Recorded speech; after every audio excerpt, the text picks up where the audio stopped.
back of the eye. The pink is the retina, but then the purple is the choroid. Yes, the purple is the choroid. Okay. So I could have this piece just by itself because there's so much. And I could have a sticker out here on the purple, that would be choroid. I could have a sticker like on the pink, like the lighter pink, that would be retina. I could have white. That's the fovea centralis and the macula lutea. And then the optic disc. Perfect. Okay. Okay. So this is a whole bunch. So this could be a station in and of itself. Okay. And then I could have like this set up right here with this. Okay. And I could ask sclera. I could ask cornea. I could ask vitreous humor. Okay. I could have this set up by itself. You know, like it could be like in little stations, pretty much. Okay. So if I have this labeled, it would be vitreous humor. Here, I could ask ciliary body right here, ciliary body, or the white part, remember? Okay. Which is the ciliary body? Ciliary body, it's labeled number 18. It's The that purple. dark, yeah, the dark maroon. And the white part. And the white part is the ciliary body as well. Okay. What about the white part inside here? These little spokes, those are suspensory ligaments. So remember suspensory ligaments because they suspend the lens. Okay? Alright? So lens. Okay. And then there's also the iris. Yeah. So, I mean, I could... There's no pupil? Wow, somebody. Pupil, what I would do is I would have like a sticker out to the side and have like an arrow pointing to the hole. Okay? If I wanted pupil. If I just have a sticker on the iris, then it would be iris. Okay? Does that make sense? Okay, perfect. Okay, so I'm going to go through the ear. Okay. Okay, so the ear. You can come around this way if y'all want me to. Okay, so the ear. So the outside portion of the ear. So if you grab the top of your ear, it's that like cartilage feeling tissue. This is the auricle or the pinna. Okay, made up of elastic tissue cartilage, right? Does it matter either one? No, either one. Auricle or pinna. Here, the fleshy part of your ear that you get pierced mainly, this is the lobule. Okay? So lobule, not earlobe though. Okay? So lobule. Okay? So the sound gets funneled in. It's going to travel through the external auditory canal or external acoustic meatus. Yeah, either one. Okay? So I believe that your sheet says one and then your book says another, something like that. Either one of those works for me. Okay? I'll accept either one. So it comes down, it's going to hit the tympanic membrane, okay, and vibrate it. So this is the tympanic membrane.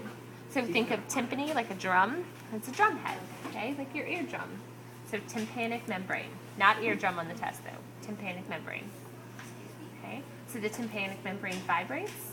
It's going to vibrate the ossicles, which are the smallest bones in your body, okay? So the ossicles. So that looks like a little mallet, or like a little club, like a bam bam club, okay?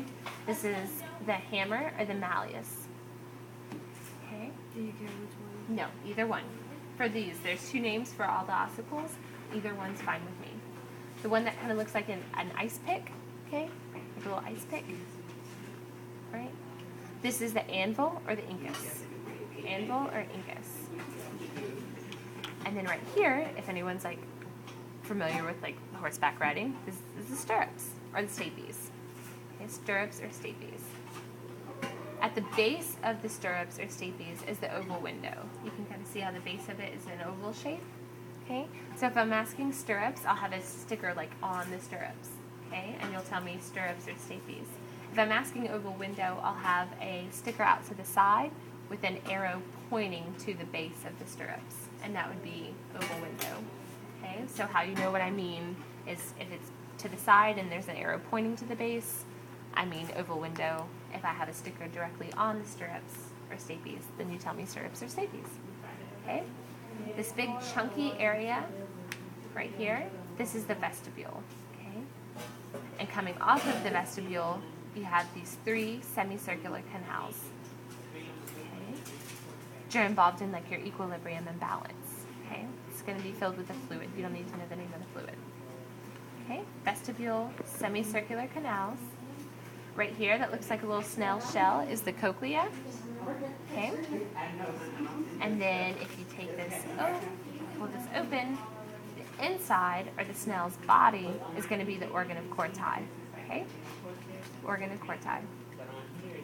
We're going to be labeling that. So if I have a sticker on the outside, like on the snail's shell, cochlea. If I have a sticker on the inside, organ of corti. Yes. Excuse me. All right, so all of that information about your equilibrium and balance, and then what you're hearing, right? So in the organ of corti, you have these hair cells, which aren't hair, they're just specialized cells, right? Ciliated cells. Ciliated That's cells. why I call them hair cells, because they look like they come It's like from little hairs. projections that look like hairs. So depending on which way they get deflected, it's going to cause, neurons to fire. They're going to go to the brain, and it's going to go through this vestibulocochlear nerve. Okay, so vestibulocochlear nerve, because it's coming from both the cochlea and the vestibule. So vestibulocochlear nerve goes to the brain. What part of the brain? What lobe? Temporal. Temporal. There you go. There you go. Now, I was if like, I had something that was temporal bone, do we have to know that? no, not for me. No. And then exiting or going down from the tympanic membrane. This is the pharyngotympanic or the eustachian tube. Okay. So pharyngotympanic for me is descriptive because you have pharyngo, pharynx, tympanic membrane between those two. Okay. All right. Any questions? Are you going to want us to tell you what they do or something? Um.